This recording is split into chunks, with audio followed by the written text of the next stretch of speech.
वस्सलातु वस्सलामु अला रसूलिहिल करीम। अम्मा बाद फ़अऊज़ु बिल्लाहि मिनश शैतानिर रजीम। बिस्मिल्लाहिर रहमानिर रहीम। बलगल उला कमालिही कशफ दुजा बेजमालिही हसनत जमीओ हिसालिही सल्लु अलैहि व आलिही सल्लु अलैहि व आलिही। अल्हम्दुलिल्लाह, हम तहरीक अज़मत कुरान के 5वां सालाना इज्तिमा में अल्लाह के फजल व करम से हाज़िर हैं।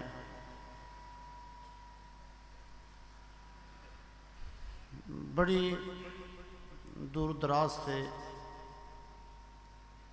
अरकान कुरान की मोहब्बत में अल्लाह तबारक ताला को राज़ी करने के लिए तशरीफ़ लेकर आए हैं। पाकिस्तान के गुजरात शहर में,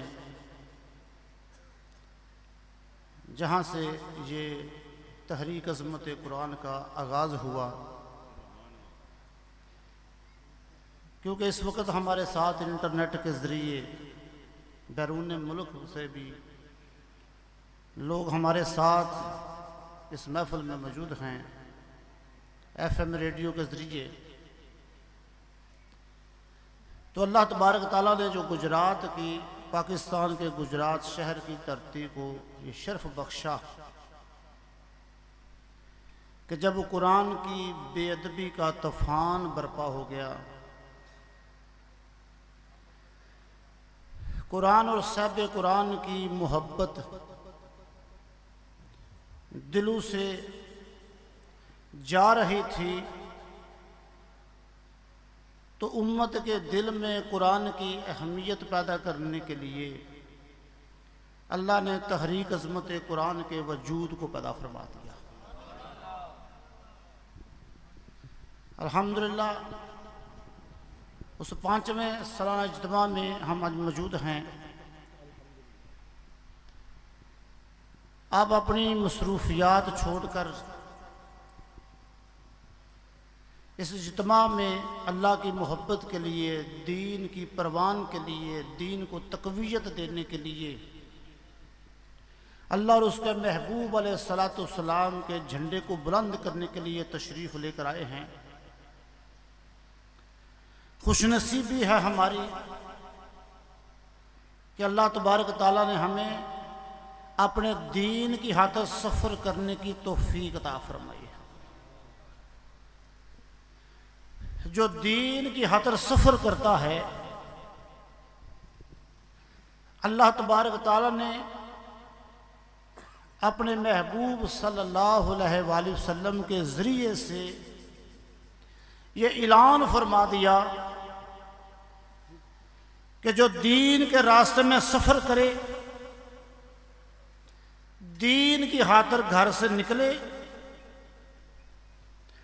अगर रास्ते में उसके पाँव पर गर्द पड़ जाए, अल्लाह ताला उसके जिस्म को जहन्नम से आज़ाद फरमा देता है। अगर गुबार पेट में चला जाए, हदीस के अल्फाज हैं, जो अल्लाह की मोहब्बत की खातिर दीन की सरबुलंदी के लिए,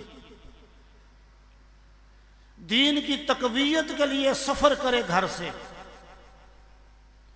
अगर रास्ते में से गुबार उसके पेट में चला जाए, अल्लाह उस बंदे को इतना महबूब रखता है, उस बंदे से इतना प्यार करता है, उस बंदे से इतनी उन्स रखता है कि अल्लाह फरमाता अगर मेरे रास्ते में निकल कर तेरे पेट में गुबार चला जाए, अल्लाह के महबूब ने ऐलान फरमाया कि उसके पेट को भी दोज़ख से हमेशा के लिए आजाद कर दिया।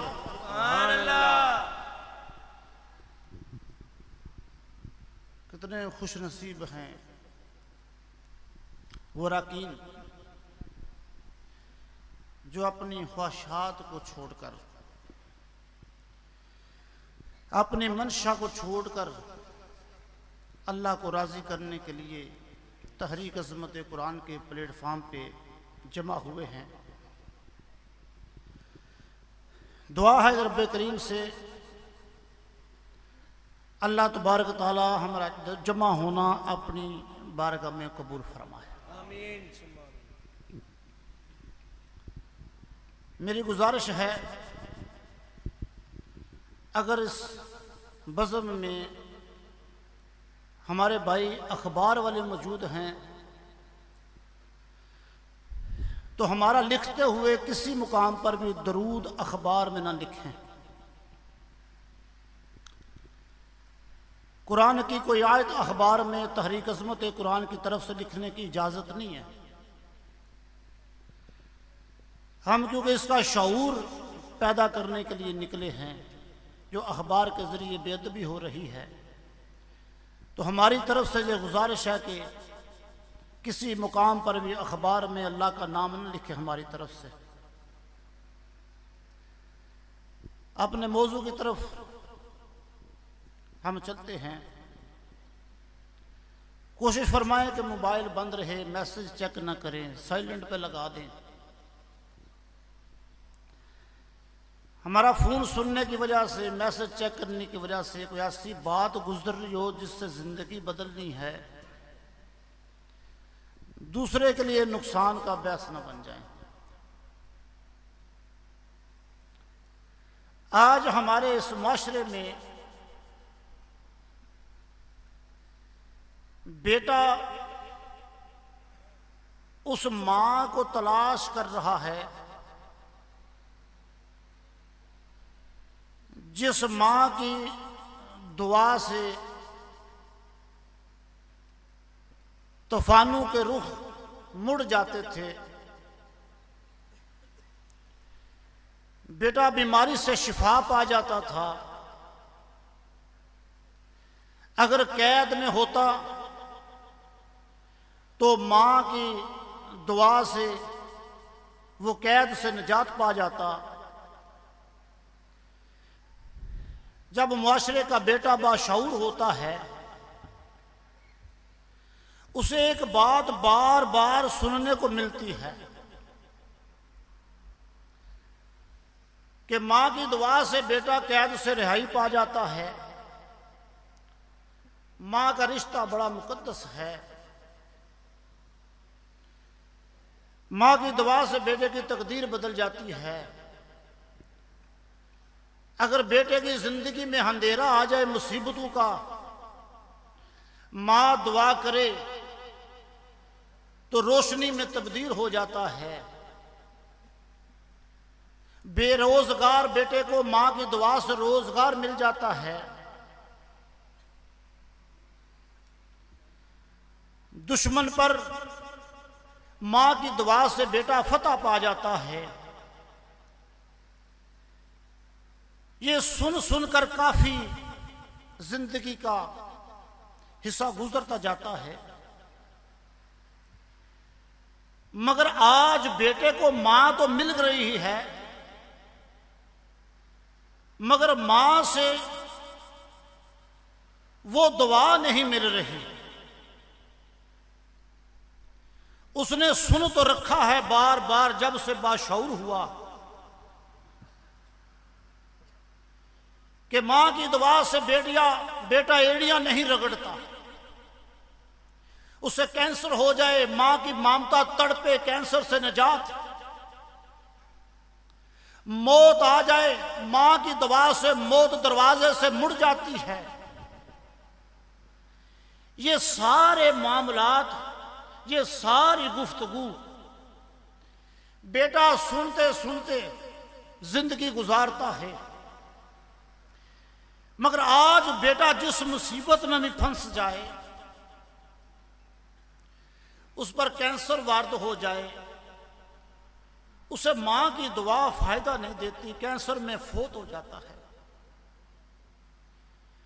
उसे फालज हो जाए, 10 साल, 5 साल, 2 साल, 3 साल एड़ियां रगड़ रगड़ कर मां के होते हुए भी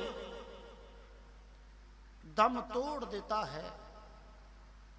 मगर मां की वो दुआ जो उसने सुन रखी थी कि रब मां की दुआ को मोड़ता नहीं, मगर आज के बेटे को उस मां की तलाश है। उसे मां की वो दवा नजर नहीं आती, उसे नफा नहीं होता, सुनता तो है मगर उसे फायदा नहीं हो रहा।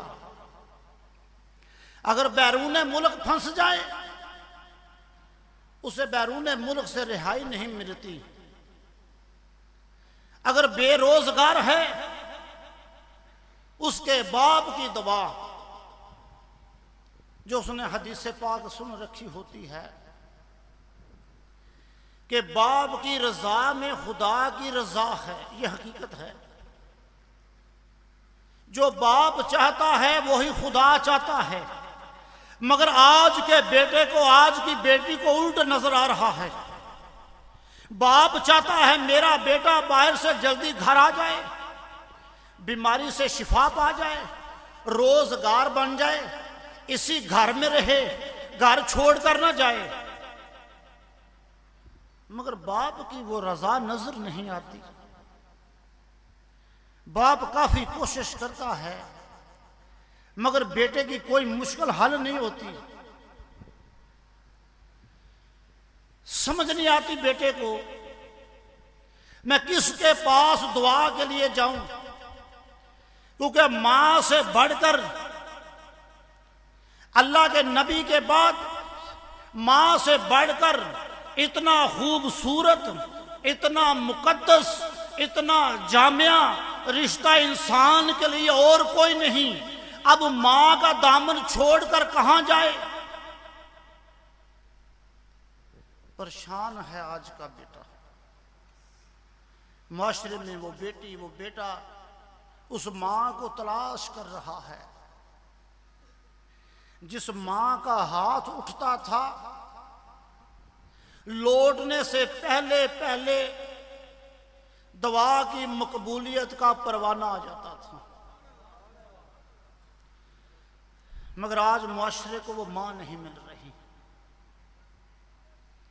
कौन सी क़यामत टूट पड़ी है,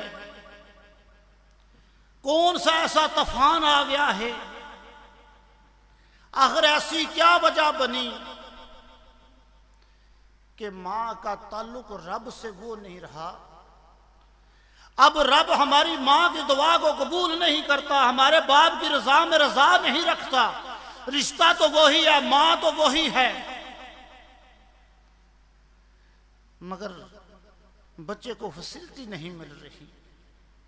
इस दुनिया से तड़प तड़प कर बेटा मर जाता है, दुनिया से चला जाता है हसरत भरी आंखों से, मगर उसे मां की, बाप की दुआ कोई नफा नहीं देती। आज हमारे इस बस में, इस इज्तिमा में हमने इस बात पे गौर करना है। हमारे मुआशरे को उस मां की जरूरत है। हमारी बेटियां, हमारी बहनें इस इज्तिमा में इंटरनेट के जरिए, FM रेडियो के जरिए हमारे साथ हैं। हो सकता है किसी के दिल में ये बात उतर जाए, मुआशरे को वो मां मिल जाए, वो बाप मिल जाए कि जिसकी रजा में खुदा की रजा होती है। मगर तवज्जो करने से, गौर करने से एक इंसान मुकम्मल मुआशरा होता है। अगर किसी के दिल में भी ये बात उतर गई, किसी को भी बात की समझ आ गई, तो कई खानदान ऐसे होंगे, कई नस्लें ऐसी होंगी, उनको वो मां मिल जाएगी कि जिसके हाथ उठाने से पहले पहले अल्लाह ताला उसके लौटने से पहले पहले उसकी मुराद पूरी कर देता है। गौर कर। कौन सी वो माएँ थी? वो माएँ पर्दे की पैकर थी। उन मां के कान कुरान की तलावत से गूंजते थे। उन मां, वो जो माएँ थी, उन माओं का जिस्म गैर महरम की नजर नहीं देखती थी। वो माएँ, वो कुरान से मोहब्बत करती थी, बापर्दा होती थी, 5 वक्त की नमाज ही होती थी। उनका ताल्लुक रब से जबरदस्त होता था। वो उस काम को तलाश करती थी कि जिस काम से रब राजी होता है, और रब उस अपनी बंदी की हर उस ख्वाहिश को पूरा करता था जो बंदी पसंद करती थी। आज हमारा बेटा किसी मुसीबत में फंस जाए, हमारे किसी एमएनए से, किसी वजीर से ताल्लुक अच्छे हों, तो ताल्लुक की वजह से वो हमारा बेटा उस जुर्म से रिहाई पा जाता है, कैद से छूट जाता है। उस एमएनए के ताल्लुक की वजह से ताल्लुक उसका थाने में काम आ जाता है। इसका मतलब ये है कि आज की मां और आज के बाप का ताल्लुक रब से वो नहीं रहा कि जिसकी वजह से, जिसकी मोहब्बत में अल्लाह तबारक ताला आज के बेटे को इन मुसीबतों से रिहाई अता फरमाते। आज की मां का ताल्लुक, आज के बाप का ताल्लुक रब से खत्म हो गया है।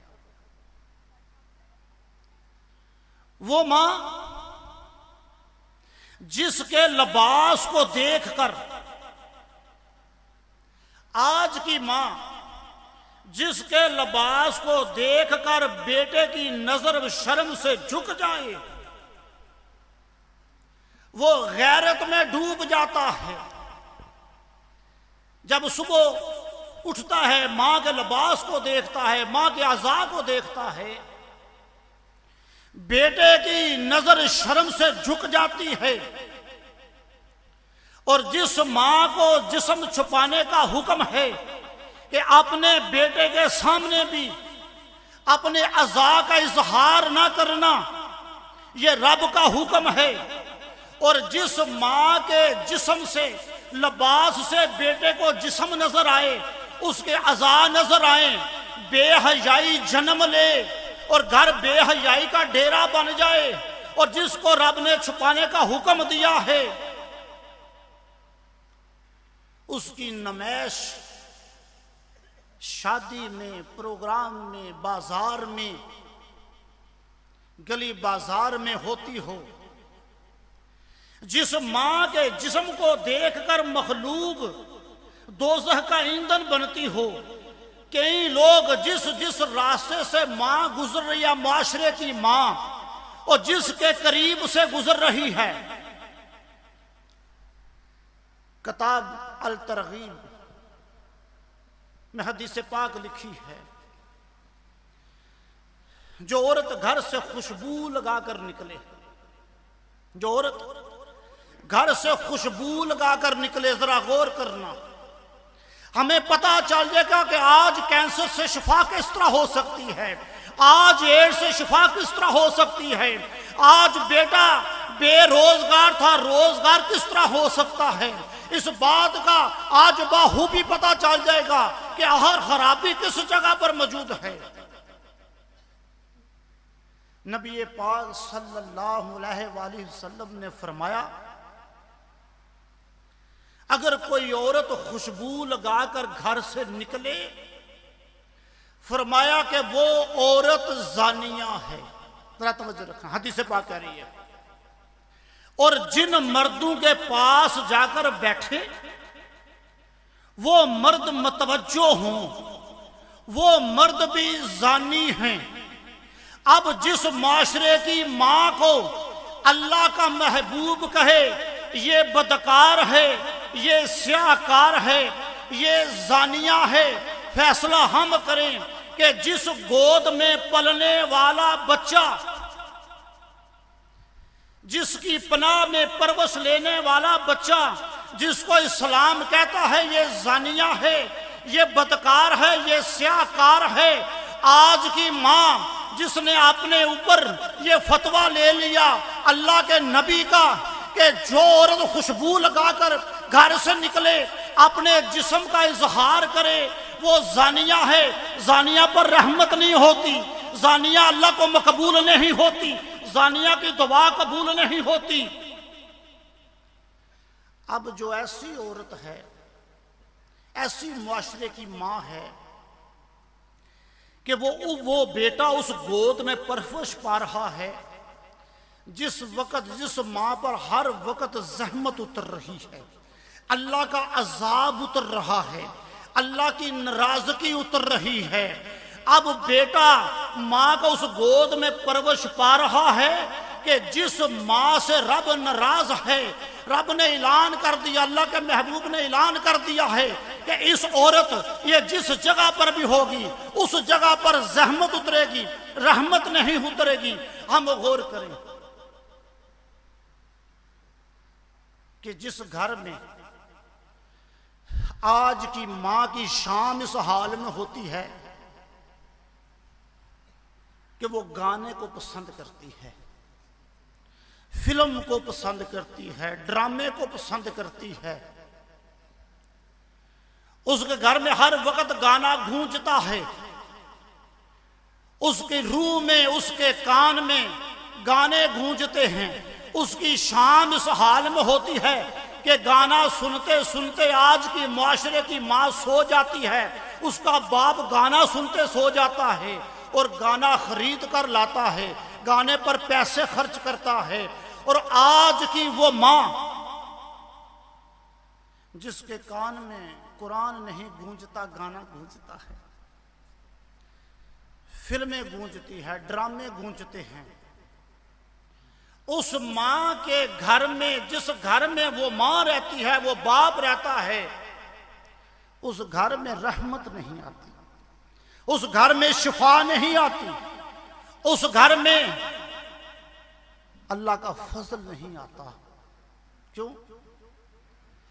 कि आज हम इस बात पे गौर करेंगे, इस बात को सुनेंगे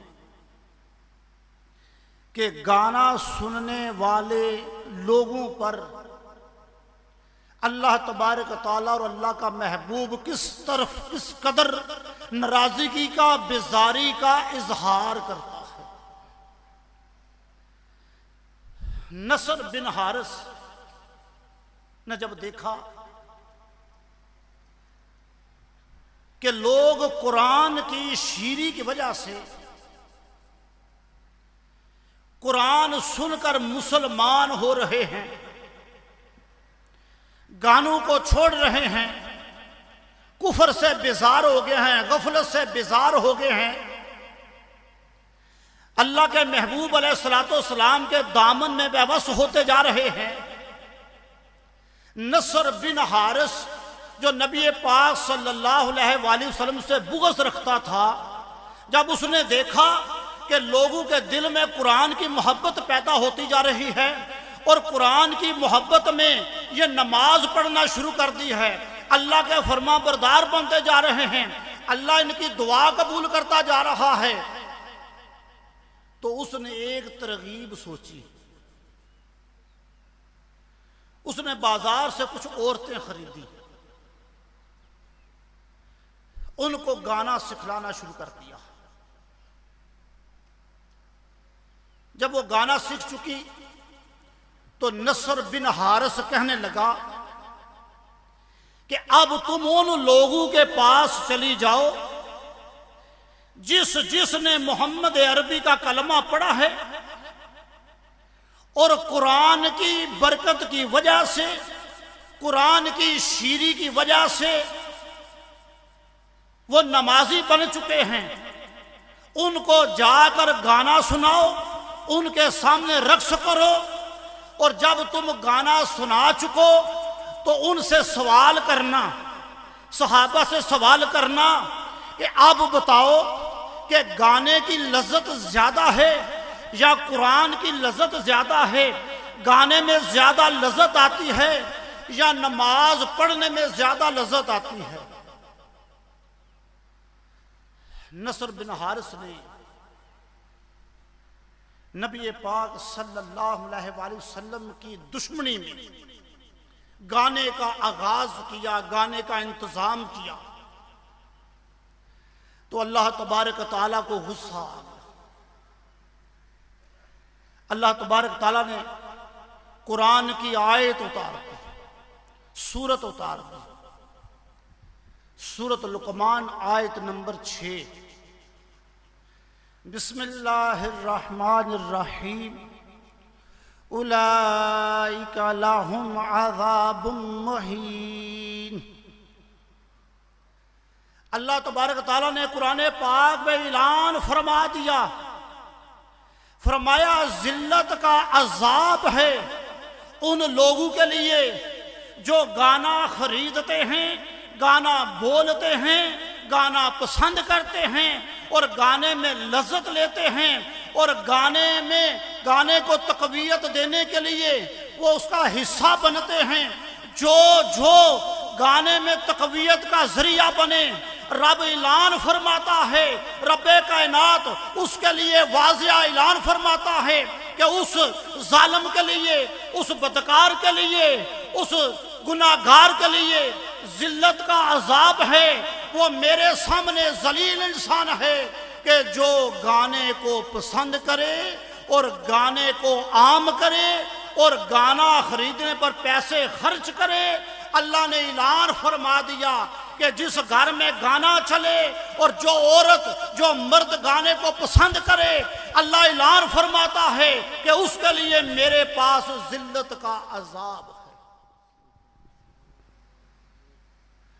अब कुरान ने फैसला कर दिया, बेटे को उस मां की तलाश है इस माशरे में कि काश मुझे वो मां मिल जाए, काश मुझे वो बाप मिल जाए कि जिसकी दुआ से मेरी तकदीर बदल जाए। मगर उसको वो मां, वो बाप कैसे मिलेगा जो बाप अपने पैसे खर्च करके घर में खाने का, गाने का इंतजाम करता है, खुद गाने की सीडियां लेकर आता है, खुद अपने मोबाइल में गाने रखता है, खुद अपनी बेटियों को नेट का इंतजाम करके दिया है कि अपने कमरे में रहकर गाने सुनो, फिल्में देखो। इसमें लचक पैदा की है, इसमें सख्ती नहीं पैदा की और कुरान पर जोर नहीं देता, बल्कि बाप की रजा के मुताबिक उसकी औलाद गानों में मुलव्वस है। जिसके मुतल्लक रब ने फरमाया कि मैं बेजार हूं ऐसे लोगों से, और जिसके मुतल्लक रब फरमाए कि इनके लिए जिल्लत का अजाब है, जो गाना सुने, जिनके घर में गाना चले, जिनके घर में फिल्में चलें, जिनके घर में ड्रामे चलें, जो बद नजरी करें, जो अपनी नजरों को जना से पुर करें, वो खुद जो मर्जी फैसले करता रहे, खुद जो मर्जी कहता रहे।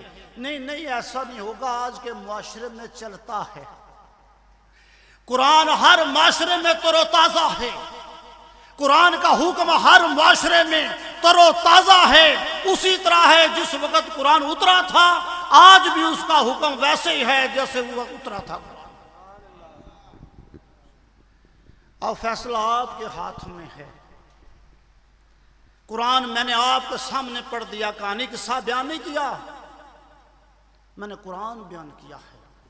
अब इंशाल्लाह हदीस भी आपके सामने बयान करूंगा। अब तसव्वुर आप करें कि जिस मां को रब दुश्मनी का ऐलान फरमा रहा है, जिस मां से, वो मां मुआशरे को कैसे बेटे देगी, वो मां मुआशरे को कैसी माएं देगी। उनकी गोद में पलने वाली औलाद सूदखोर तो हो सकती है, रिश्वत लेने वाली तो हो सकती है, जमीन पर कब्जा करने वाली तो मजलूम का हो सकती है, लूटने वाली तो हो सकती है, लोगों की इज्जत चौकों में खड़े होकर मोबाइल कान पर लगाकर लूटने वाली तो हो सकती है, मगर आशिक़े कुरान नहीं हो सकती। जिसने मां की गोद से गानों की खुशबू ली हो, जिसने मां की गोद से फिल्म की गूंज सुनी हो, उस बेटे को शिफा नहीं हो सकती, उस मुआशरे के बेटे को मुसीबतों से निजात नहीं हो सकती, उसे इत्मीनान नहीं मिल सकता, वो दुनिया में मंजिल नहीं पा सकता। मंजिल कौन पा सकता है? नबी पाक सल्लल्लाहु अलैहि वसल्लम ने फरमाया, जो एक मर्तबा दरूद पढ़े अल्लाह तबारक तआला उस पर 10 रहमतें नाज़िल फरमाता है। पीछे जाकर देखें, पिछले जमाने में चले जाएं, मुतालिया करें, उन लोगों में बीमारियां बड़ी कम होती थी, वफा बड़ी ज्यादा होती थी, एक कमाने वाला होता था, सारा घर खाने वाला होता था, इतनी बरकत होती थी, फिर भी गुर्बत नहीं आती थी। क्यों? कि उनकी माएँ दरूद पढ़ती थी, उनकी माएँ कुरान पढ़ती थी। जब वो दरूद पढ़ती थी तो कहा जाता है, हदीस पाक है, जो एक मर्तबा दरूद पढ़े उस पर 10 रहमतें नाज़िल होती हैं। जब उनकी माएँ खाना तैयार करते दरूद पढ़ती थी तो उस पर 10 रहमतें वारिद होती थी। जब वो 10 रहमतें उस पर वारिद होती थी तो उस खाने में भी 10 रहमतें नाज़िल हो जाती थी। वो खाना जो जो खाता था वो शिफा का जरिया बन जाता था।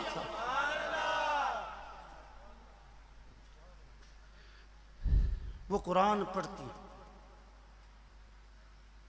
जिस जगह कुरान पढ़ा जाए, नबी पाक सल्लल्लाहु अलैहि वसल्लम ने फरमाया, उस घर में सकीना नाज़िल होता है, इत्मीनान नाज़िल होता है। फरमाया उस घर को फरिश्ते अपने परों से ढांप लेते हैं। जिस घर में रहमत के फरिश्ते आ जाएं, अपनी रहमत से ढांप ले, उस घर का बेटा बीमारियों में मुब्तला नहीं होता, बल्कि दूसरों के लिए भी शिफा का जरिया बन जाता है। अगर दरूद पढ़ने से 10 रहमतें नाज़िल होती हैं, तो जो माँ खाना गाने की गूंज में तैयार करे, फिल्म की गूंज में खाना तैयार करे, उस वक्त उस घर में जहमत उतर रही है, अजाब उतर रहा है, रब की नाराजगी उतर रही है। उस घर के खाने में कैंसर तो दाखिल होता है, एड्स दाखिल होती है, फालज दाखिल होता है, बेवफाई दाखिल होती है, नहुसत दाखिल होती है। वो खाना खाकर बेटा मस्जिद में तो नहीं जाता, बिलियर्ड गेम में जा सकता है। एक तरफ अजान चल रही होती है, एक तरफ मुआशरे की माँ उसके मुकाबले में गाना घर में चला रही होती है। कहती है, मेरी पसंद का ड्रामा किस्तें देखती हूं, मैं इसको नहीं छोड़ सकती। आज की माँ जिसकी आज के बेटे को जरूरत है, तलाश में है, वो घर छोड़ने के लिए तैयार है। इत्तेफाक होता रहता है। आज की माँ घर छोड़ने के लिए तैयार हो जाती है। कहती है, अगर इस घर में ड्रामा नहीं चलेगा, फिल्म नहीं चलेगी, इस घर में अगर टीवी ना आया, केबल ना चली, फिल्में ना चली, मैं ये घर छोड़कर चली जाऊंगी। बल्कि यकीन जाने आपका भी मुशाहिदा होगा, आज की माँ जिसको बेटे को तलाश है, उस माँ की, वो माँ फिल्म की खातिर घर छोड़ जाती है, ड्रामों की खातिर घर छोड़ जाती है, फिल्मों की खातिर, गानों की खातिर घर छोड़कर चली जाती है।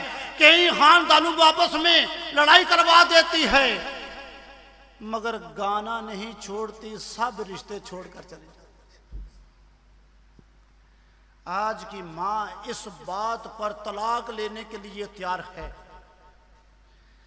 बेटे की जिंदगी को बर्बाद करने के लिए तैयार है। अगर किसी के दिल में ख्याल पैदा हो ही जाए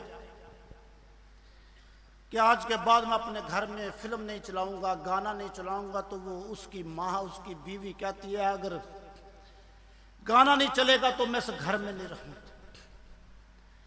नबी पाक सल्लल्लाहु अलैहि वसल्लम ने इरशाद फरमाया, सही मुस्लिम की हदीस है, आप मुकामे अर्ज पर मौजूद थे। अर्ज का मुकाम है, एक शख्स गाना बोलते आ रहा था। आपने सहाबा को फरमाया, सहाबा इसको पकड़ो, ये गाना बोलने वाला शैतान है। अब जिसको अल्लाह के नबी कहें कि गाना सुनने वाला, गाना बोलने वाला, गाने को मुहैया करने वाला शैतान है, और जिस घर में शैतान हो उस घर में रहमान की रहमत नहीं, उस घर में, उस मुआशरे में बेटे को वो मां नहीं मिलेगी, वो बाप नहीं मिलेगा। उसी मुकाम पर नबी पाक सल्लल्लाहु अलैहि वसल्लम ने फरमाया, अल्फाज सुने, फरमाया इससे बेहतर है कि तुम्हारा पेट पीप से भर जाए। आपको शायद इत्तेफाक हुआ हो, किसी शख्स को अगर पीप पड़ी हो ना, तो उसे इतनी गंदी स्मेल आती है, जब फिंसी निकलती है, मुकम्मल हो जाती है, मादा निकलता है, वो स्मेल बर्दाश्त नहीं होती। हदीस का अल्फाज सुने, सही मुस्लिम, फरमाया अगर किसी के पेट में पीप भर जाए, उसके दिल में पीप भर जाए, उसके सीने में पीप भर जाए, आपका नबी ये तो पसंद करता है मगर तुम्हारे पेट में गाना पसंद नहीं। फरमाया इतना पीप नुकसान नहीं देती, मेरी उम्मत को जिस्म में पीप बढ़ जाए, वो पीप मेरी उम्मत को इतना नुकसान नहीं देती कि जितना गाने की मोहब्बत मेरी उम्मत को नुकसान देती है। तो आप सल्लल्लाहु अलैहि वसल्लम ने फरमाया, गाने से मोहब्बत करने वाला मुनाफिक होता है, उसके दिल में नफाक पैदा होता है, वो इस्लाम के साथ दुश्मनी शुरू कर देता है। तो इस्लाम कहता है गाना ना सुनो, मगर मुआशरे की माँ, मुआशरे का बाप कहता है नहीं गाना सुनो। अब आप गौर करें, मुखालफत हो गई है किसके साथ?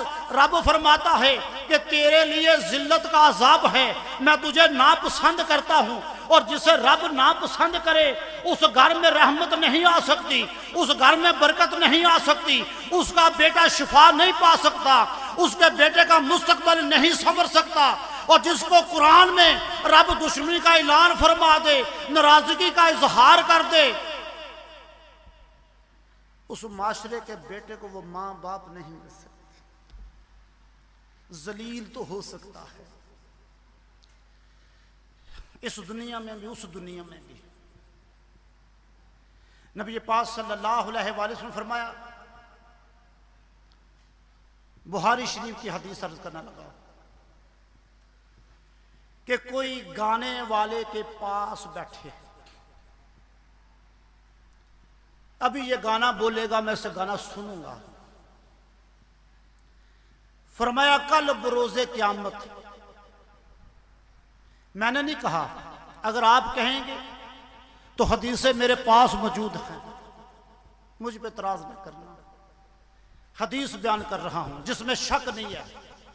ये याद रखना, जो हम सोचते ना थोड़ी सी दौलत पास आ जाए ना, सुरखरू हो जाए, हमारी औकात ये, हम इस्लाम के खिलाफ हो जाते हैं। हम कहते हैं जो मेरे दिल में ख्याल चल रहा है वो जायज है, ये नहीं जायज। जायज वो है जो आमना के लाल ने कहा है, होगा वही जो आमना के लाल ने कहा है। फरमाया जो गाने वाले के पास बैठे और उससे गाना सुने, कल बरोज़े क़यामत जब महशर बर्पा होगा, अल्लाह तबारक तआला उस शख्स से इतना नाराज होगा कि जहन्नम का पिघला हुआ शीशा उसके कानों में डाल दिया जाए, उसके कान। आज एक मामूली सी फिंसी निकल आए तो रात को सोया नहीं जाता। आज तहरीक अज़मत कुरान के इज्तिमा में जितने आशिकाने रसूल आशिकाने कुरान आए हैं, काश के आज बात हमारे दिल में उतर जाए, मुआशरे को ऐसा बाप मिल जाए, मुआशरे को ऐसी मां मिल जाए कि जिसके हाथ उठाते ही उसकी तकदीर बदल जाए। तो नबी पाक सल्लल्लाहु अलैहि वसल्लम हजरत आयशा सदीका रज़ी अल्लाह तआला फरमाती हैं कि नबी पाक सल्लल्लाहु अलैहि वसल्लम मदीने की गली में मौजूद थे। एक शख्स आया, गाना बोल रहा था। आपने उसे देखते क्या कहा, ये लफ्ज पल्ले बांधने के हैं, हमेशा के लिए सीने में रखने के लिए हैं। आपने जब उसे गाना बोलते देखा तो आपने फरमाया, बर्बाद हो जाए तू, तुझे कुरान पढ़ना नहीं आया। बद्दुआ दी, बद्दुआ दी उसको जो अपनी औलाद को पास बैठाकर अपने पैसे खर्च कर घर में फिल्में ड्रामों का इंतजाम करते हैं और हमारी मौजूदगी में बाप बादशाह है, बाप घर का इंजन है, उसकी बीवी उसकी औलाद उसकी बोगियां हैं। जिस तरफ इंजन चलता है उस तरफ बोगियां चलती हैं। वो जो अपने पैसों से गाने का इंतजाम करते हैं, जिस कमाई से बेटे इस मर्ज में, इस गुनाह में, इस जाब में मुब्तला होते हैं, वो याद रखें उन्हें नबी पाक सल्लल्लाहु अलैहि वसल्लम ने बद्दुआ अता फरमाई। फरमाया, बर्बाद हो जाए तू शख्स, तुझे कुरान पढ़ना नहीं, तुझे गाना बोलना आता है। हम लाख कहें हम आशिक हैं। आज हमारी बेटियों का क्या हाल है। किसी बुजुर्गों को 10,000 पेश किया, फ्रूट के शॉप पर पेश किए, वहां काम न चला, घर के मामलात नहीं सही होते, बेटा बीमारी से शिफा नहीं पाता, बैरून मुल्क फंस गया है, उसे रिहाई नहीं हो रही, वहां बुजुर्गों के पास काम नहीं चला। अब मैंने सुना है मुल्तान में बड़े पहुंचे हुए बुजुर्ग हैं, अब सुबह उनके पास जाना है, कर्जा उठाया, अब उनके पास चले गए। ये नहीं पता कि चोर तो हमारे घर में मौजूद है, चोर तो हमारी जिंदगी में मौजूद है। सबसे बड़ी मुर्शिद, सबसे बड़ी बुजुर्ग बेटे के लिए तो मां है, सबसे बड़ी मुश्किल कुशा तो उसकी मां है। अब मां तलाश कर रही है उस बुजुर्ग को जिसकी खिदमत से मुश्किल हल हो जाए। 2-4 देगे भी लेकर गए हैं, बहुत सारी खिदमत की है, कभी किसी शहर, कभी किसी शहर, कभी फलां बुजुर्ग के पास 2 महीने गए, कभी किसी के पास 1 साल जाते रहे, काम नहीं हुआ। अली जाब बड़ी खिदमत आपकी की है, मगर बेटा, मेरे बेटे को शिफा नहीं हुई, मेरे बेटे को रोजगार नहीं मिला, मेरा बेटा घर से चला गया है, उसको मैंने अपने घर से निकाल दिया है, मुश्किल हल नहीं हुई। नक्स तो अपने घर में मौजूद है, दुरुस्तगी तो अपने घर में करनी है, बाहर में तो नहीं करनी। तो जिसको नबी पाक सल्लल्लाहु अलैहि वसल्लम ने बदवा दी, अब उस पर अल्लाह की रहमत नहीं जहमत उतर सकती है। आज जितनी मेरी बेटियां इस महफिल में, इस इज्तिमा में हमारे साथ मौजूद हैं, जितनी माएं, जितनी बहनें हमारे इस इज्तिमा में हमारे साथ शामिल हैं, उनसे हमारी गुजारिश है, हमारी इल्तिजा है, खुदा के लिए मुआशरे को वो मां अता कर दो जिसकी तलाश में बेटा दर दर के धक्के खा रहा है और जिसकी बारे में सुनकर वो दुनिया से चला जाता है, उसे वो मां नहीं। खुदा की कसम, अगर मां का ताल्लुक हमारे रब से ठीक हो जाए, अगर हमारे बाप का ताल्लुक हमारे रब से दुरुस्त हो जाए, तो सारी परेशानियां दूर हो जाती है। मां की ऐसी ममता है, मां के रिश्ते को रब इतना पसंद करता है, मां के रिश्ते से रब इतनी मोहब्बत करता है कि मां हाथ उठा ले रब अपना कानून तो बदल देता है मगर मां की बात को नहीं बदलता। आइए सुनिए कि वाकई यह हकीकत है।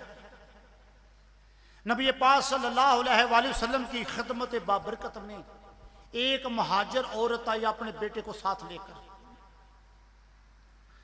दारा इस्लाम में दाखिल हुई। बेटे को सहाबा सुफा में शामिल कर दिया गया और उस मां को, बेटे की मां को औरतों में शामिल कर दिया गया। कुछ ही अरसा गुजरा, मदीने में एक वबा चली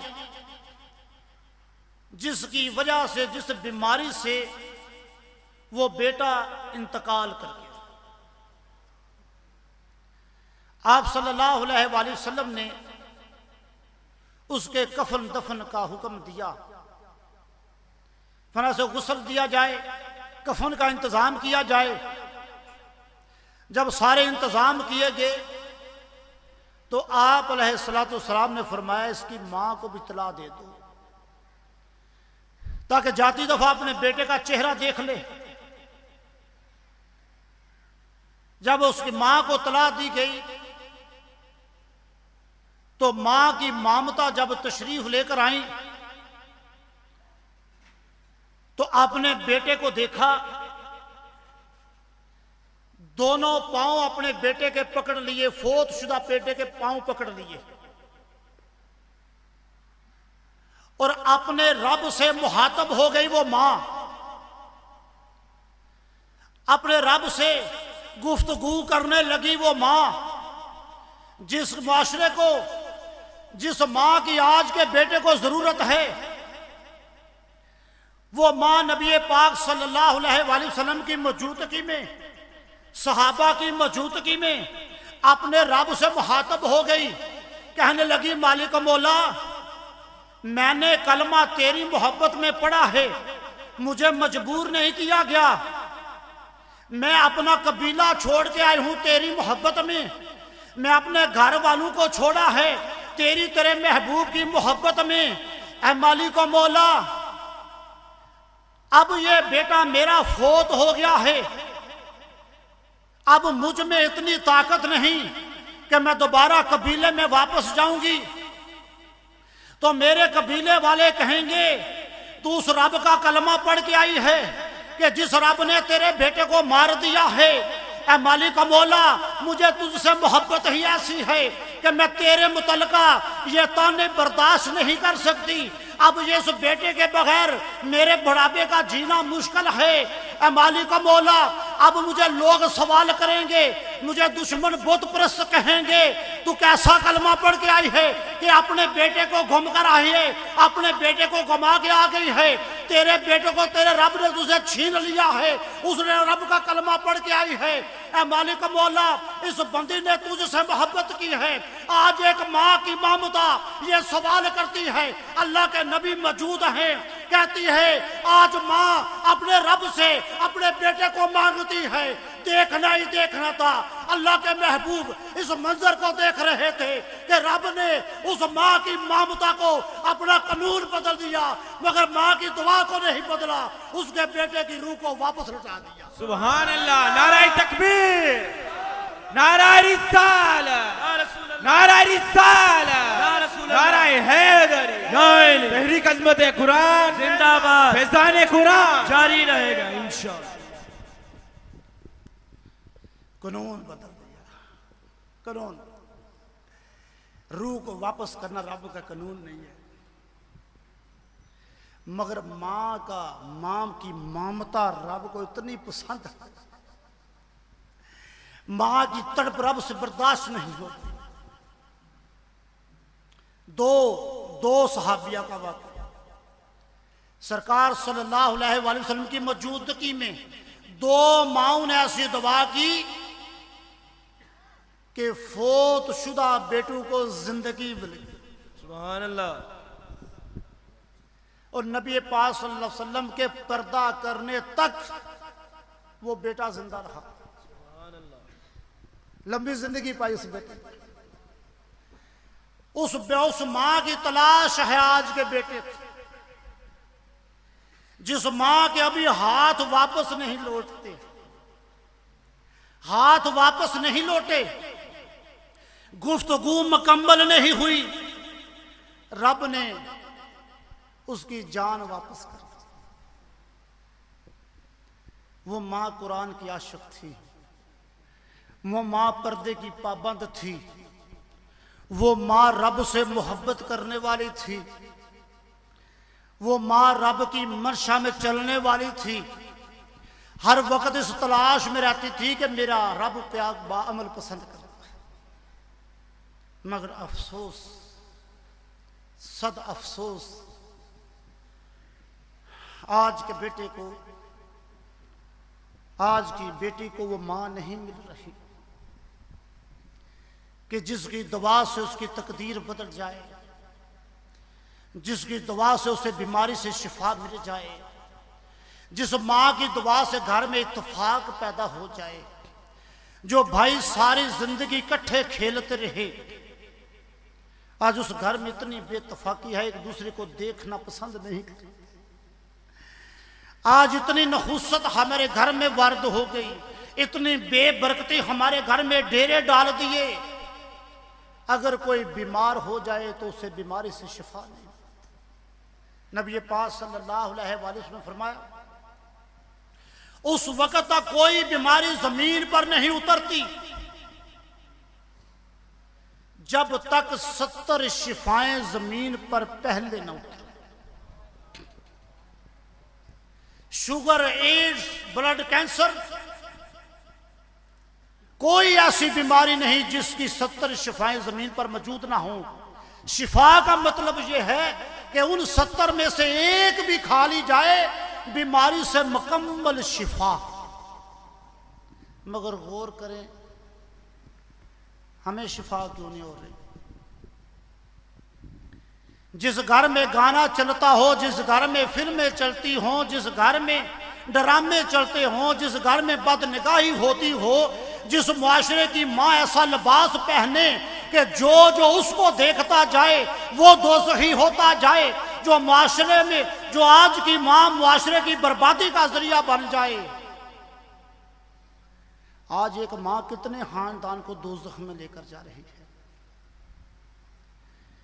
जिसकी गोद में परवश पाने वाला बेटा, जिसने सारी जिंदगी माँ की गोद में गाने सुने हैं घर में, फिल्में देखी हैं घर में, खेलों का तज़किरा सुना है घर में, वो बेटा कैसे, किस मिशन में कामयाब होगा? वो मस्जिद की तरफ नहीं जाएगा। आइए देखें, गौर करें। अगर हमारे दिल में ये मंशा है, कब तक गाने सुनेंगे, कब तक फिल्में देखेंगे, कब तक हम मुआशरे के लिए एक जहर बनकर जिएंगे? आखिरकार अनकरीब मौत आ रही है। ये जो चंद रोजा जिंदगी मिलती है ना, आज के बाप से, आज की माँ से मेरी गुजारिश है, खुदा के लिए औलाद को ऐसी खुशबू अता कर दो कि हमारी गोद में कुरान की गूंज सुने, हमारी गोद में दरूद सुने, ताकि उसकी जुबान पर दरूद चलना लगे, ताकि वो दरूद पढ़ता रहे, रहमत उस पर बरसती रहे। जिस जगह वो पैर रखे वहीं खैर हो। मुआशरे के लिए नसूर ना बन जाए, मुआशरे के लिए जहर ना बन जाए, मुआशरे में जुल्म करने वाला ना बन जाए। हजरत मौला अली करम वजल्लाह करीम ने हजरत हारिस रज़ी अल्लाह तआला से फरमाया कि मुझे नबी पाक सल्लल्लाहु अलैहि वसल्लम ने फरमाया, अली अनकरीब फितने उठने वाले हैं, अनकरीब। तो मैंने अर्ज किया, या रसूलुल्लाह सल्लल्लाहु अलैहि वसल्लम, हम फितनों से कैसे निजात पा सकते हैं? आइए सुनिए। जो माँ ये समझती है, जो चाहती है कि हम गानों से निजात पा जाए, इस फितने से, फिल्म के फितने से निजात पा जाए, घर में जो बेतफाकी है उस फितने से निजात पा जाए। आज हमारा बेटा हमसे नफरत करता है, हमारा नाफरमान है, अपनी मां को मारता है, बाप को मारता है। आज का बेटा मां को ईदी सेंटर छोड़ कर आता है, बूढ़ी हो जाए, बाप को ईदी सेंटर छोड़ कर आता है, बाप के आंसू भी किसी काम नहीं आते, माँ रो रो कर थक जाती है बेटे की नाफरमानी की वजह से, मगर उसके आंसू बेकार जाते हैं क्योंकि उसने सारी जिंदगी अपने रब को अज़ियत दी है, अल्लाह के महबूब को अज़ियत दी है, गाने सुनकर अज़ियत दी है, फिल्में देखकर अज़ियत दी है, अपना बेहुदा लिबास पहनकर, लिबास की नमाइश करके, शादी के प्रोग्राम में, बाजार में लोगों को गुनाहगार किया है। आज उस मां के आंसू रब कबूल नहीं करता। आज वो मां जिल्लत में मुब्तला है, वो बाप जिल्लत में मुब्तला है। औलाद की टेंशन से ब्लड कैंसर हो जाता है, ब्लड प्रेशर हो जाता है, दिल का अटैक हो जाता है। नबी पाक सल्लल्लाहु अलैहि वसल्लम फरमाया, इब्न माजा की हदीस है, हज़रत ज़ैद बिन साबित रज़ियल्लाहु अन्हु ने रवायत किया है कि जो दीन की परवाह न करे, दीन की हिफाजत ना करे, कि दीन में फिल्में, ड्रामे, गाने ये नाजायज हैं, जो इसकी परवाह ना करे, इसकी हिफाजत ना करे, अल्लाह से ना डरे, अल्लाह ताला ऐसे लोगों को छोड़ देता है, वो जिस हाल में मर जाएं अल्लाह उनकी परवाह नहीं करता। आज औलाद के गम में इतनी बीमारियां लग जाती हैं मगर उसका हल नहीं निकलता। कितने दुख की बात है कि आज भाई भाई के जनाजे पर नहीं आता, मां के जनाजे पर बेटा नहीं आता, बहुत सारे वाकयात से चल रहे हैं। बाप के जनाजे पर बेटा नहीं आता। हमने अपनी आंखों से क्या देखा है कि बाप पीछे भाग रहा है बेटे को गोली मारने के लिए, आखिरकार वो गोली मारने में कामयाब हो गया, फिर अपने आप को गोली मार के खुदकशी करने से। अगर उस घर में खुदा की रहमत होती, उस घर में खुदा की रजा होती, उस घर में कुरान की गूंज होती, उस घर में अल्लाह की रहमत के फरिश्ते उतरते, उस घर में दुरूद की गूंज होती, उस घर में रहमत होनी थी, फिर ये काम नहीं होना।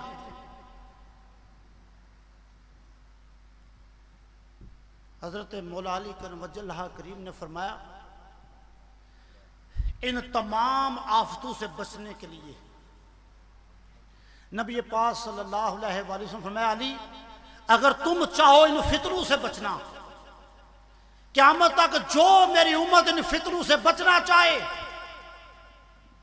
वो कुरान के दामन को मजबूती से पकड़ ले, जो मजबूती से पकड़ लेगा अल्लाह उन्हें इन फितनों से महफूज कर देगा। फरमाया कि कुरान चमकता धमकता नूर है। कुरान क्या है? बीमारी, मुसीबत ये जिंदगी में अंधेरा होते हैं। तो आप सल्लल्लाहु अलैहि वसल्लम ने फरमाया, अल्फाज पर गौर करें। फरमाया कुरान तुम्हारे लिए चमकता धमकता नूर है और हर रोग का, ये हदीस के अल्फाज हैं। फरमाया सुन लो मेरा कलमा पढ़ने वालों, कुरान तुम्हारे लिए, तुम्हारे हर रोग का, रोग से मुराद है हर परेशानी का, तुम्हारे लिए नफा बख्श इलाज है, तुम्हारे लिए शिफा है। बल्कि अल्लाह ने कुरान में फरमाया कि कुरान तुम्हारे सीने में जो दौड़ती रगें रगें तुम्हारे सीने में, उन रगों में दौड़ते खून की शिफा। नबी पाक सल्लल्लाहु अलैहि वसल्लम फरमाया, अगर तुम चाहते हो कि तुम इन फितनों से बच जाओ, कल बरोज़े क़यामत सुरखरू हो जाओ, क्योंकि जो औलाद को ऐसे गुनाह मुहैया करता है, जिस बाप के होते हुए उसकी औलाद गाने सुने, फिल्में देखे, जना करे, मैसेज करे, मैसेज सुने, बाप सख्ती ना करे, बाप इस्लाम का दफा ना करे, अपनी औलाद से इस्लाम को निकलता हुआ देखे। रवायात में आता है ऐसे बाप को, ऐसी मां के गिरेबान को करो बरोज़े क़यामत, उसकी औलाद गिरेबान से पकड़ लेगी। वो औलाद कहेगी मालिक मौला, इस बाप की वजह से हम गुनाहों की जिंदगी में मुबतला हो गए। ये ना समझे ये चंद रोजा जिंदगी है ना, लिबास अच्छा मिल गया, फैशन अच्छा कर लिया, तो ये हमें कुछ नहीं होगा। जज़ा और सजा अल्लाह ने मौत के बाद रखी है। मैं कल बरोज़े क़यामत गिरेबान को बेटी पकड़ेगी, बेटा पकड़ेगा, कहेगा मालिक मौला, इस बाप की गोद में, इस मां की गोद में हमने गुनाहों की तरबियत ली थी, इन्होंने हमें इस्लाम सिखलाने की कोशिश नहीं की, तुझसे डराने की कोशिश नहीं की, तेरी इबादत में सख्ती करने की कोशिश नहीं की थी, इनके दिल में खुद गुंजाइश थी, ये गानों को, फिल्म को, ये गुनाह को पसंद करते थे, हराम खाना पसंद करते थे।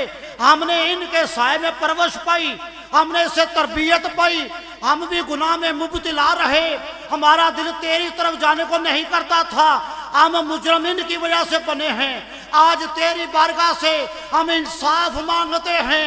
ये माँ बाप है जो हमारे जहन्नम में जाने का जरिया बने, हमें इंसाफ चाहिए। आज दिन रात जिनके लिए सूद की कमाई खाते हैं, जमा करते हैं औलाद के लिए, झूठ बोलकर रिज़्क़ कमाते हैं, नमाज छोड़कर रिज़्क़ कमाते हैं, अल्लाह का जिक्र छोड़कर रिज़्क़ कमाते हैं। कहीं ना इज्तिमा में जाना है, नेक महफिल में जाना है, टाइम नहीं है। सूद कमाने के लिए टाइम है, हराम कमाने के लिए टाइम है, झूठ बोलने के लिए टाइम है, फिल्में देखने के लिए टाइम है, ड्रामे देखने के लिए टाइम है, अल्लाह के बंदू के पास बैठने के लिए टाइम नहीं, जहां रहमत होती है वहां के लिए टाइम नहीं। आज जिनके लिए गुनाह करते हैं, जिनके लिए दौलत जमा करते हैं, वो औलाद रवायात में आता है गिरेबान पकड़ेगी, उनके गुनाह उसके वालिदैन के पलड़े में डाल दी जाएंगे। वालिदैन के पास जब नेकियां खत्म हो जाएंगी, औलाद ले जाएगी, फिर बाकी गुनाह रह जाएंगे, औलाद के गुनाह उनके पलड़े में डाल दिए जाएंगे। वो वालिदैन उस दिन सोचेंगे, कहेंगे हाय अफसोस। और जिनके लिए हमने नमाज छोड़ी, रोजे छोड़े, अल्लाह का जिक्र छोड़ा, कुरान छोड़ा, नेक महफिलें छोड़ी, नेक बंदू का संग छोड़ा, इस औलाद के मुस्तकबिल के लिए आज वो औलाद हमारे जहन्नम के जाने का जरिया बन गए। तो खुदा के लिए ऐसा ना कीजिए। एक बाप उसे जितनी नस्ल चलती है, अगर वो नेक है, वो सारी नस्ल के लिए जन्नत का जरिया बन जाता है। अगर वो बदकार है, खुद बुराई को पसंद करता है, उससे जन्म लेने वाली तमाम नस्ल बुराई की तरफ जाती है। तो आज बेटा तलाश कर रहा है उस माँ को, आज तलाश है बेटे को उस माँ की। वो माँ कहाँ से मिलेगी? वो माँ पर्दे में मिलेगी, वो माँ कुरान की गूंज में मिलेगी, वो माँ इश्क़ मुस्तफ़ा सल्लल्लाहु अलैहि वसल्लम में मिलेगी, जो अपने जिस्म को, अपने कानों को, अपनी आंखों को गैर महरम से महफूज रखेगी, फिल्में ड्रामों से महफूज रखेगी। फिर मुआशरे को वह बाप मिलेगा कि जिसकी रजा में खुदा की रजा होती है।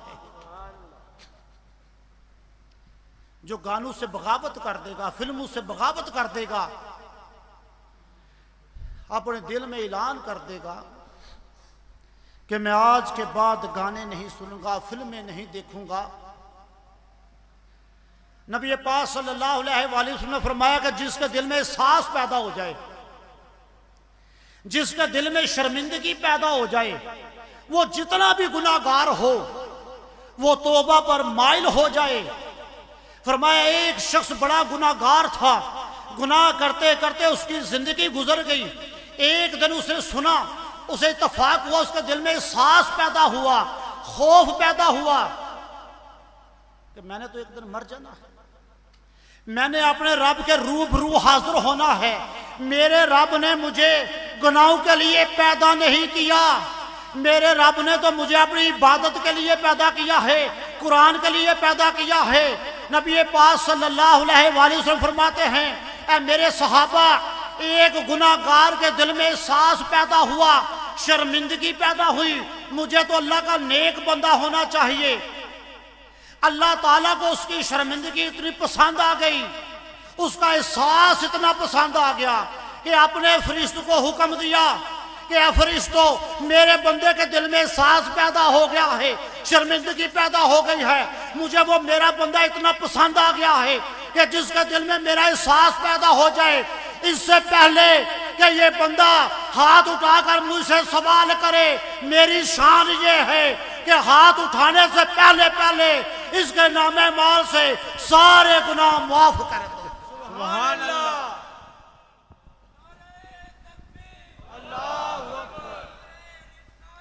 या रसूल, जिंदाबाद, जारी रहेगा इंशाअल्लाह। माफ कर दिया। आप सल्लल्लाहु अलैहि वसल्लम फरमाया कि अल्लाह उस बंदे को, उस बंदी को, उस बंदे को इतना पसंद करता है, इतना प्यार करता है कि जिस बंदे के दिल में एहसास पैदा हो जाए, जो ये मोहब्बत से जंग शुरू कर दे कि आज के बाद इंशाअल्लाह मेरी बेटियां, मेरे बेटे और मैं बजाते खुद फिल्में ड्रामों के मुतल्लिका खिलाफ जहाद शुरू करूंगा। घर में लड़ना नहीं है, तहरीक अज़मत कुरान लड़ने का हुक्म नहीं देती, लड़ने का सबक नहीं देती, इखलाक का सबक देती है। कोशिश करनी है, हमने पूरी कोशिश करनी है। हाँ, अगर वालिदैन कोशिश करें, औलाद बाशऊर है, वालिदैन अगर तौबा कर जाएं, अगर औलाद उनके कंट्रोल में ना आए, बाशऊर होने के बावजूद वो औलाद खुद अपने किए का हिसाब देगी। वालिदैन उस जुर्म से आजाद हो जाएंगे कि उन्होंने पूरी कोशिश की। अगर कोशिश ना करेंगे फिर जुर्म में शामिल रहेंगे। अगर अपनी कोशिश मुकम्मल सच्ची जारी रखेंगे, वो जिम्मा बरी हो जाएंगे और बाशऊर औलाद को अपने किए का जवाब खुद देना पड़ेगा। तो कुरान सिखाना पड़ेगा। अगर चाहते हैं हमारी औलाद दुनिया में बाबरकत हो जाए, हमारी औलाद बेहतरीन मुआशरा बन जाए, हमारी बेटियां इस मुआशरे को बेहतरीन माएँ पेश करें, बेहतरीन मुआशरे को औलाद पेश करें, एक बेहतरीन मुआशरा पेश करें, फिर अपनी औलाद को कुरान सिखाएं, कुरान से मोहब्बत पैदा करने की कोशिश करें। नबी पाक सल्लल्लाहु अलैहि वसल्लम का फरमाने वाली शान है, कुरान इस दुनिया में भी बंदे का तहफ़्फ़ुज़ करता है और कब्र में भी तहफ़्फ़ुज़ का जरिया बनता है। इस हदीस को सुनकर, इस हदीस को सुनकर अपनी औलाद पर रहम करने की कोशिश कीजिए। नबी पाक सल्लल्लाहु अलैहि वसल्लम ने फरमाया कि जब आशिक़े कुरान कुरान पढ़ता है और कुरान पर अमल करता है, अल्लाह ताला को वो इतना पसंद आ जाता है कि कल बरोज़े क़यामत कुरान से मोहब्बत करने वाले वालिदैन को अल्लाह ताला ऐसा ताज पहनाएगा कि जिसकी रोशनी सूरज से भी ज्यादा खूबसूरत होगी। सुभान अल्लाह। जो औलाद को गाने देगा, फिल्में देगा, ड्रामे देगा, उसकी औलाद उसका गिरेबान पकड़ेगी।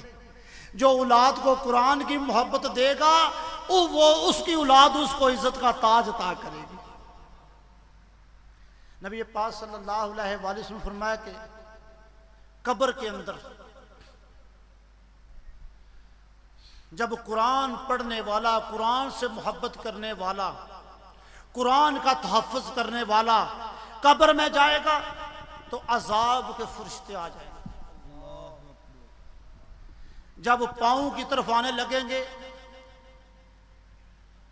तो कुरान आ जाएगा।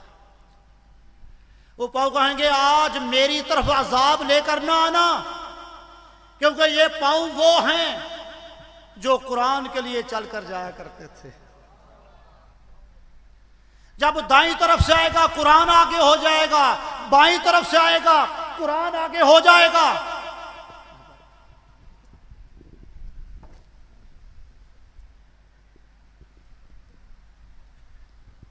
जब सर की तरफ आएगा तो कुरान आगे हो जाएगा। कुरान कहेगा आज इसके लिए अजाब नहीं, ये दुनिया से मुझसे मोहब्बत करता था, आज मैं इसकी मोहब्बत की हद आ गया। सुभान अल्लाह, अल्लाह या रसूल अल्लाह, या जिंदाबाद, जारी रहेगा। फैसला हमने करना है। हमने अपनी औलाद को कुरान की तालीम देनी है या फिल्में, ड्रामे, दुनिया के मुस्तकबिल की हमने तरबियत देनी है। आज हमारा फैसला, हमारी सोच गलत हो गई है। हम समझते हैं कि दुनिया की तालीम है, अपनी औलाद को दुनिया की तालीम पर जोर देते हैं, दुनिया की तालीम पर। हम समझते हैं इसमें कामयाबी है। जिनके पास सिर्फ और सिर्फ दुनिया की तालीम होती है ना, जो अपनी औलाद को सिर्फ और सिर्फ दुनिया की तालीम पर जोर देते हैं, कुरान की तालीम नहीं देते। दुनिया की तालीम वालिदैन से नफरत का सबक देती है, मस्जिद से दूर रहने का सबक देती है। दुनिया की तालीम इंसानियत से नफरत का सबक देती है। कैसे? इस वक्त सबूत हैं हमारे से। मैंने पिछली दफा भी अर्ज किया था, लाहौर, कराची, बड़े शहरों में देख लें, ईदी सेंटर का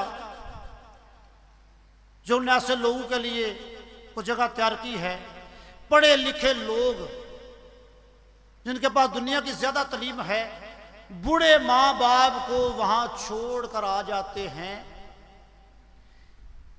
कि अब ये वालिदैन घर में बेजारी का जरिया बन गए हैं।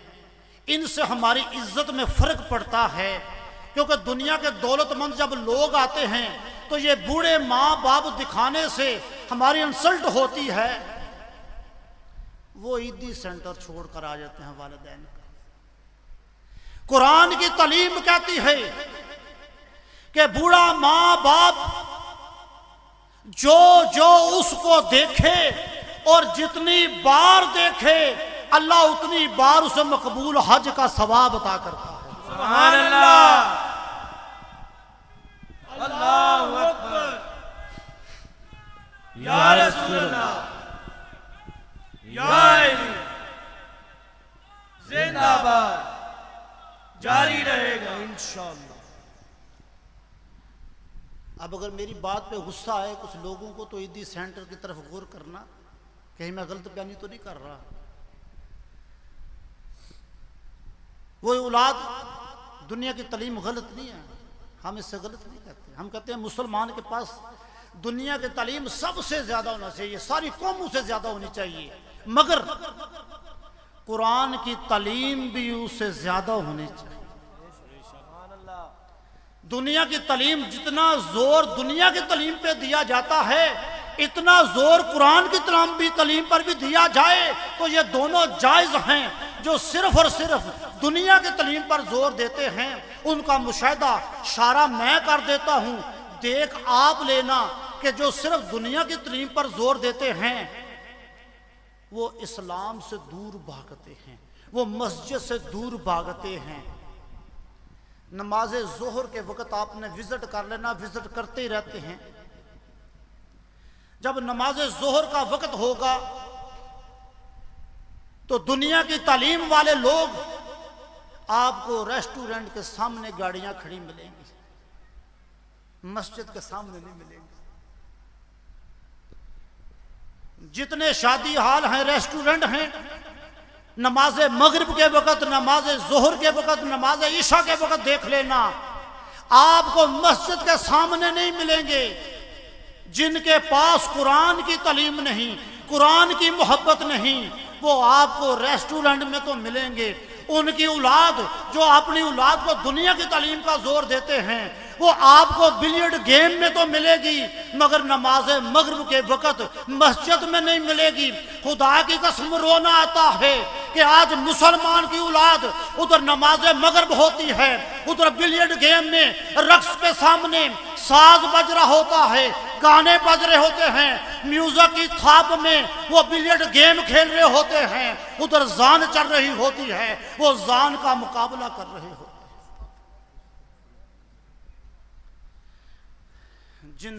जिस माँ बाप ने अपनी औलाद को दुनिया की तालीम पर जोर दिया है, गुस्ल का तरीका नहीं आता। मैं ऐलान से कह रहा हूं, जिम्मेदारी से कह रहा हूं, इंटरनेट पर बयान चल रहा है, गुफ्तगू चल रही है।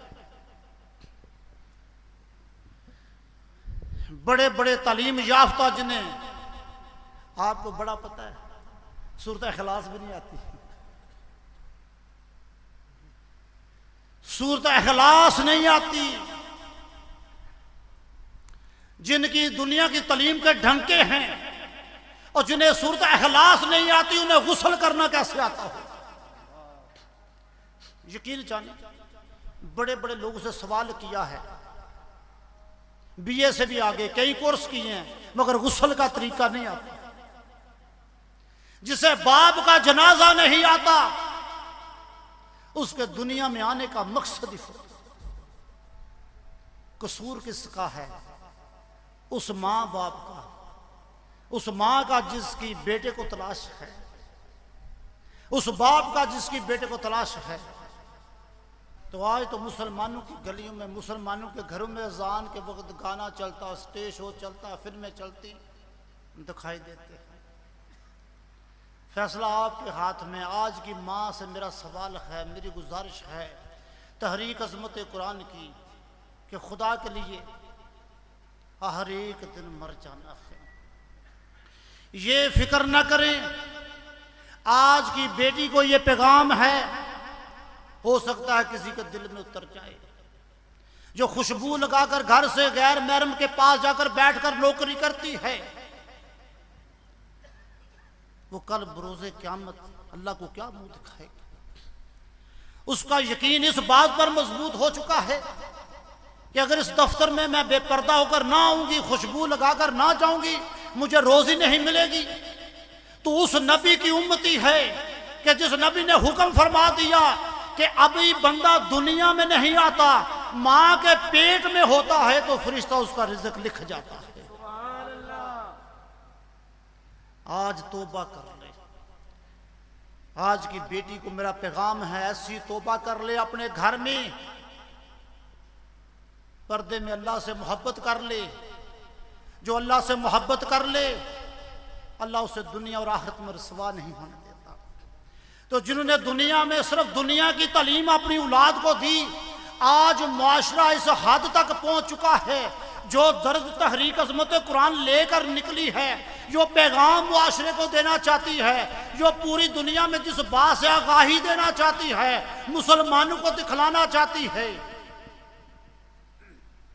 कि आज की माँ बाप इतना दीन से दूर हो गए कि आज मुआशरा इतना गफलत में पड़ गया। वो कुरान जो हमारे लिए रहमत बनकर आया, हमारी बख्शिश बन के आया, हमारे लिए शिफा बनकर आया, वो कुरान भी आज उम्मत ने कचरे के ढेर पर गिरा दिया है। उस कुरान को,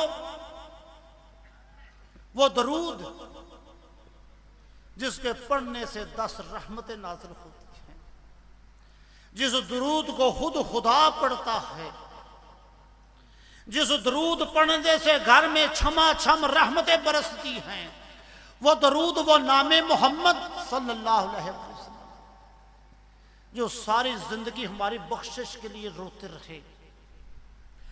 आज वो अखबारात के जरिए हमारे हाथों से, हमारी गफलत की वजह से, हमारा दिल मुर्दा होने की वजह से, गाने बाजे फिल्मों से मोहब्बत करने की वजह से, दुनिया की दौलत की मोहब्बत की वजह से, घर की तरबियत की खराबी की वजह से आज वो कुरान जिसको बगैर वुजू छू नहीं सकते, आज कुरान को पढ़ने वाले, कुरान को मानने वाले, कलमे का इकरार करने वालों ने उस कुरान को कचरे के ढेर पर करा दिया। हर उम्मती को पता है कि हर अखबार पर दरूद लिखा होता है, हर अखबार पर नामे मोहम्मद लिखा होता है, कुरान की आयत लिखी होती है। मगर आज का बेटा उस अखबार से ये बात इल्म होने के बावजूद कि अखबार पर कुरान की आयत होती है, वो उस अखबार से, कुरान वाली अखबार से अपनी दुकान का शीशा साफ करता है, अपने दफ्तर का मेज साफ करता है, अपने पुर्जों पर अखबार को लपेटता है, अपने तंदूर पर, अपने होटल पर, अपनी दुकान पर अखबार सस्ती समझकर चंद टके बचाने की खातिर चंद रुपयों को अहमियत दे रहा है, चंद पैसों को अहमियत देकर, और कुरान की अहमियत दिल से खत्म हो गई है, उम्मत के दिल से कुरान की मोहब्बत खत्म हो गई है। उसका सबूत यह है कि आज हमारी दुकानों पर यह बात इल्म होने के बावजूद कि अखबार पर कुरान लिखा होता है, दरूद लिखा होता है, उस अखबार में सौदा रखकर बेचा जाता है और खरीदार उस सौदा इस्तेमाल करके उस अखबार को कचरे के ढेर पर फेंक देता है। अखबार पढ़ने वाला अखबारें इकट्ठी करके रद्दी के भाव, पतीसे की खातिर, प्लास्टर के बर्तन खरीदने की खातिर हमारी माए बहनें उसको बेच देती हैं, कुरान को बेच देती हैं। आप कबाड़ खाने का विजिट करें, बड़ी जिम्मेदारी से तहरीक अज़मत कुरान की तरफ से बात कर रहा हूं। आप कबाड़ खाने का विजिट करें, हमारी बात पर यकीन ना भी आए तो अब उस कबाड़ खाने में जाएं जिस कबाड़ खाने में रद्दी बेचते हैं। खुदा की कसम उठाकर कहता हूं, आपको रद्दी के भाव, सपारे और बिके हुए कुरान मिलेंगे। ना मिले तो हम जिम्मेदार हैं, मुसलमानों के घर से बिके। इस्लामियात की किताबें जिन पर उजन कुरान की आयतें लिखी होती हैं, कई मन, अगर आप इस वक्त भी चाहें गुजरात के कबाड़खाने में आपको दिखा सकते हैं, इस वक्त भी कई मन आपको सलामियात की किताबें रद्दी के भाव बिकी, पतीसे के भाव बिकी हुई उस कबाड़खाने में नजर आए। आप बताएं, किसी जगह तो नक्स है, खराबी है तरबियत में। जो कौम गफलत की इस स्टेज पर आ जाए कि वो कुरान को रद्दी के भाव बेचना शुरू कर दे और अखबार को सब कुछ समझते हुए उसमें नान बेचे, चने बेचे, पकोड़े बेचे और हर किस्म का सौदा बेचे और जानबूझकर बेचे। हम पढ़े लिखे लोगों के पास भी गए हैं, हमने कहा कुरान लिखा है, कहते आगे चलो, हमें भी पता है कुरान लिखा है। ये बात का इकरार करते हुए भी ऐलानिया तौर पर वो कुरान को सौदे में बेच रहे हैं। फैसला करने आप, जो कौम कुरान को कचरे के ढेर पर कुरान तोल जाए गिराने पर, और साबुत कुरान हमें कचरे के ढेर से मिलते हैं, साबुत कुरान, सपारे, आयतल कुर्सी, यासीन, यही दर्द तहरीक अज़मत कुरान लेकर निकली है कि देखो कितना जुल्म हमारे हाथ से हो रहा है, इस जुल्म से बच जाइए वरना रब के गजब के शिकार हो जाएंगे। कोई दवा कबूल नहीं होगी, किसी बीमारी से शिफा नहीं होगी, ये जहां भी जिल्लत में रहेगा उस जहां में जिल्लत हमारा मुकद्दर बन जाएगी। एक भयानक वाकया आपको इसी वक्त दिखाने के लिए तैयार है। आइए देखिए, ये कुरान हमें कचरे के ढेर से मिला है, उम्मत की गफलत की वजह से। जो कुरान पुकार पुकार कर उम्मत को ये पूछ रहा है कि मेरे मानने वाले कहाँ है, क्या हो गया है आका, क्या हो गया है आका, उम्मत का हाल देखो, क्या हो गया है आका, उम्मत का हाल देखो, कुछ भी बचा ना बाकी, कुछ भी बचा ना बाकी, ईमान का हाल देखो, जिसको बगैर गूंजो जो भी नहीं है सकते, जिसको बगैर गूंजो जो भी नहीं है सकते, कचरे पे आ गया है, कचरे पे आ गया है, कुरान का हाल देखो, कचरे पे आ गया है, कुरान का हाल देखो। हर एक दिन मरना है, रब ने पूछना है कि बता मेरे कुरान को कचरे के ढेर पर देखकर, मेरे कुरान की बेअदबी देखकर तुमने क्या अमल किया था।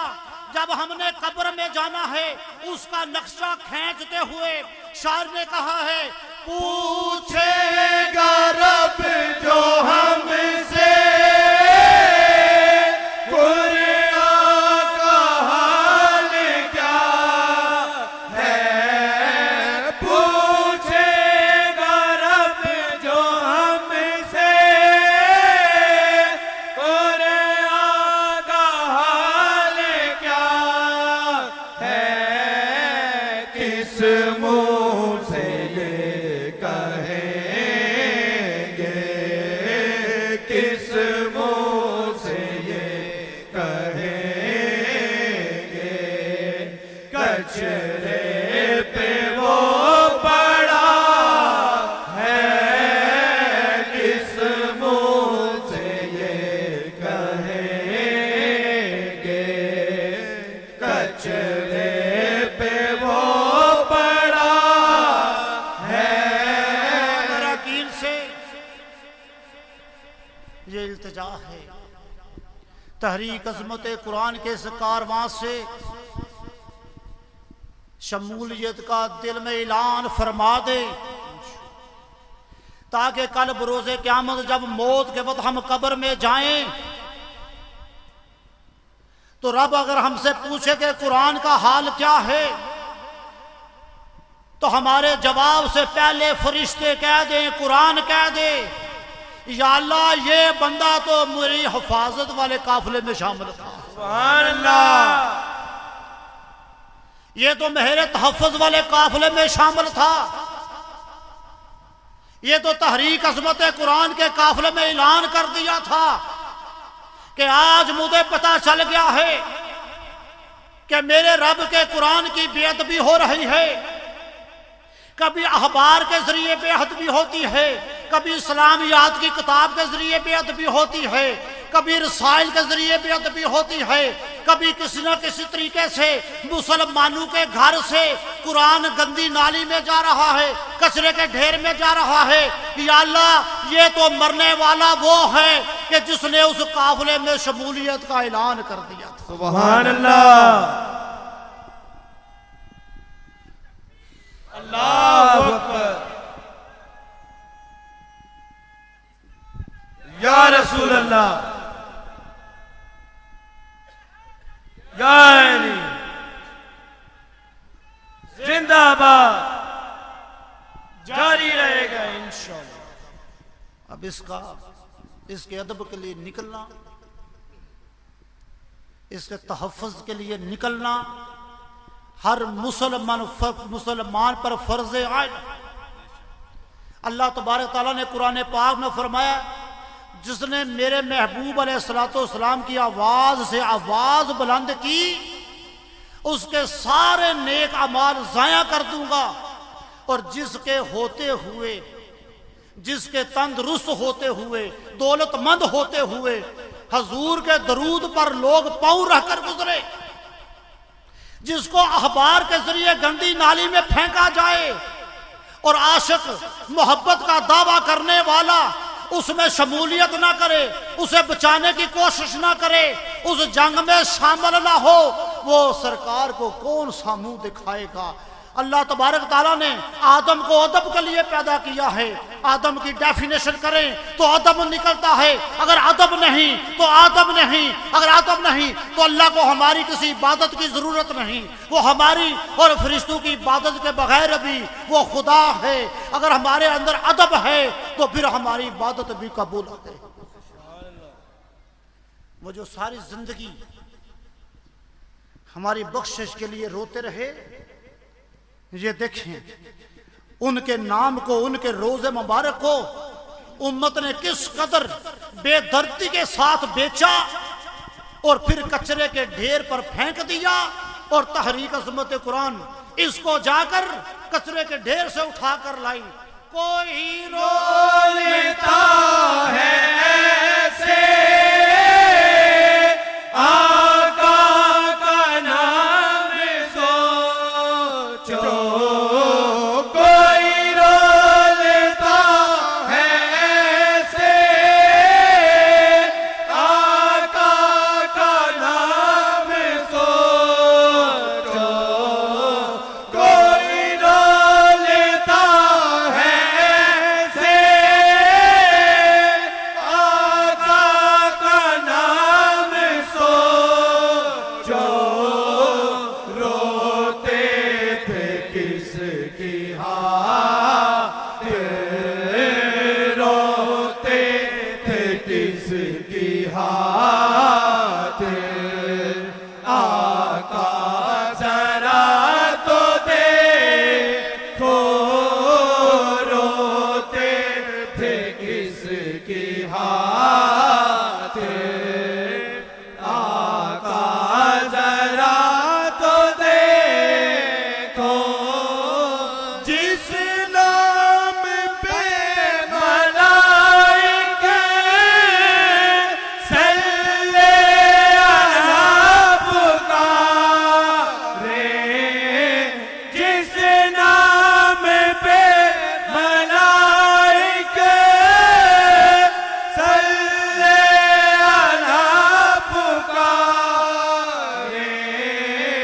नजरें झुका के देखो, नजरें झुका के देखो, पाँव में आ गया है, नजरें झुका के देखो, नजरें झुका के देखो, पाँव में आ गया है।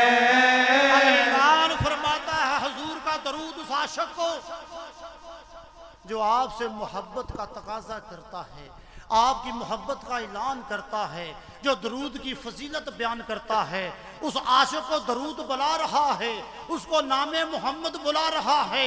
ऐ मेरी मोहब्बत का दावा करने वाले, अब देख मैं कचरे के ढेर पर पड़ा हूँ, मैं गंदी नाली में पड़ा हूँ, रोज मुझ पर लोग पाँव रखकर गुजरते हैं। तेरी मोहब्बत कहाँ है, तेरा सीना कहाँ है जिस सीने में तू मोहब्बत का दावा करता है? क्या तुझे आंसू नहीं निकलते, तुझे दर्द पैदा नहीं होता? क्या जुबान से कह लेने से तेरा रब मान जाएगा? मैं जमीन पर पड़ा रहा और तू अपनी इज्जत के चक्कर में रहा कि मैंने दरूद जमीन से उठाया, मैंने कुरान कचरे के ढेर से उठाया, और मैं फलां चौधरी हूँ, मैं फलां आलिम हूँ, मैं फलां सेठ हूँ, मैं फलां आदमी हूँ, और मैंने गंदी नाली में हाथ डाला, मेरी इज्जत खत्म हो जाएगी।